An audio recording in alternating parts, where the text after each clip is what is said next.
Greetings viewers, I'm Charlie, your host for today's edition of the Windsor Weekly. Joining me is my co-host Angus. Today we're going to be delving into the reasons behind the Boer War. It all began in South Africa on the 11th of October 1899, when tensions boiled over between the British Empire and the Boer republics of Transvaal and the Orange Free State. The root causes?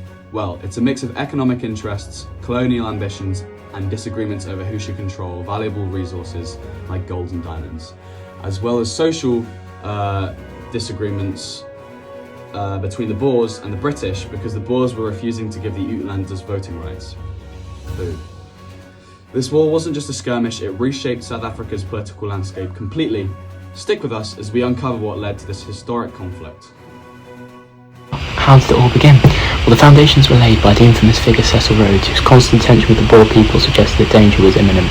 Rhodes had a strong hatred for the Transvaal leader Paul Kruger, who had been re-elected for the fourth time in 1898, and the tariffs that they had imposed on British imports.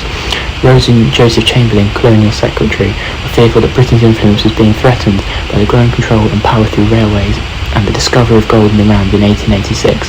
Following the appointment of Alfred Milner, the High Commissioner of South Africa, Britain pursued a vigorous policy to counter the strong nationalist sentiment growing at the time, as well as to seek revenge for the death of Tom Edgar at the hands of Transvaal soldiers. So, with tensions rising beyond control between the Anglos and the Boers, Steyn, president of the Orange Free State, invited Milner and Kruger to attend a conference in Bloemfontein on the 31st of May 1899. Apologies if I got the pronunciation there incorrect. Bloemfontein? Maybe. At a meeting, Milner made several demands, including the enactment of a law by the Transvaal which would give the Uitlanders the right to vote. Kruger rejected these demands, and despite the encouragement from Chamberlain to continue the talks, Milner walked out. He believed that Kruger would bluff up to the cannon's mouth and then accept British demands. Salisbury's government did not send substantial reinforcements to southern Africa, fearing that such action would look too aggressive and might encourage a Boer attack rather than help bring out a negotiated settlement. This suggests that Salisbury did not want or expect war. Nevertheless, by the summer of 1899, the cabinet, most MPs and the British press were all of the view that the Boers needed teaching a lesson. Salisbury believed that Britain had an obligation to the people of the British descent in South Africa, and that the Transvaal aspired to a Dutch South Africa. This would be damaging to Britain's prestige and had to be stopped. In September, Chamberlain sent an ultimatum demanding full equality for British citizens in the Transvaal region. Britain now began bringing in additional troops from India to the region, preparing for a conflict.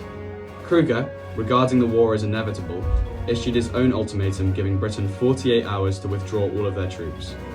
He did this for no other reason than to start war on his own terms, as he knew it was coming no matter what he did. The Boers declared war on the British on the 11th of October. Though, British forces were reasonably well prepared for a war.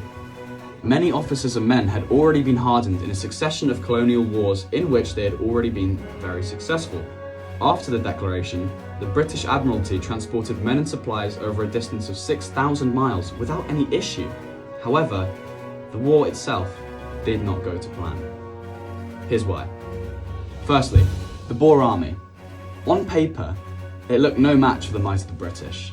They could put together fewer than 60,000 total, while the actual entire white population in the two Boer republics was actually 300,000. The Boer army was essentially a civilian mafia and militia, which meant that it was easy for the British on paper to defeat them. When danger loomed, all adult male citizens in a district were expected to form a commando unit with elected officers. Each man brought his own weapon and a horse. However, they should not have been underestimated by the British, especially because of the First Boer War, where they were proven as tough opponents. They also were known excellent horsemen and hunters, and they were armed with Europe's best weaponry now. They were fighting on their own turf, and the morale was way stronger than the British, and they believed they were engaging in a life or death battle for their own land. In the early stages of the war, Britain suffered a number of humiliating defeats, including the sieges of Ladysmith, Mafeking and Kimberley. These sieges were significant setbacks for the British forces and demonstrated the resilience and effectiveness of Boer guerrilla tactics. Additionally, the Battle of Spionkop in 1900 was a notable defeat for the British, resulting in heavy casualties and ultimately a withdrawal from the position. After initial Boer success, the British Empire implemented a scorched earth policy and introduced concentration camps to undermine Boer resistance. Here's a quick overview.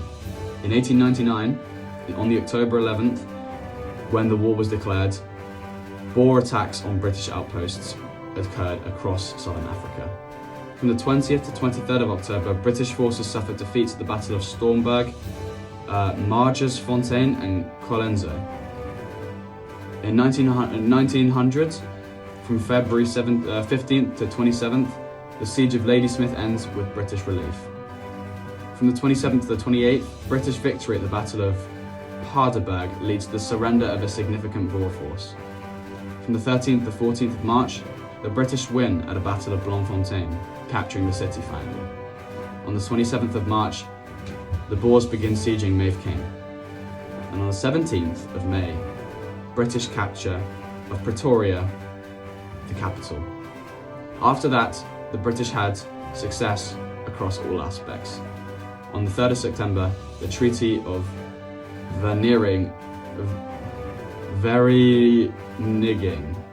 began. The war resulted in a British victory, but it was costly in terms of lives and had significant repercussions for South Africa's future, including the inevitable establishment of apartheid policies. Yes, despite Britain's victory, it was a costly process. Black Africans and Boer families were placed in concentration camps and often died there as a result. And the scorched earth policy pursued by the British destroyed farms and public livestock. As a result, despite the Boer surrender and the acceptance of Britain's sovereignty in the Orange Free State and the Transvaal, the legacy left by the war was predominantly one of Britain being morally bankrupt in the name of the Empire.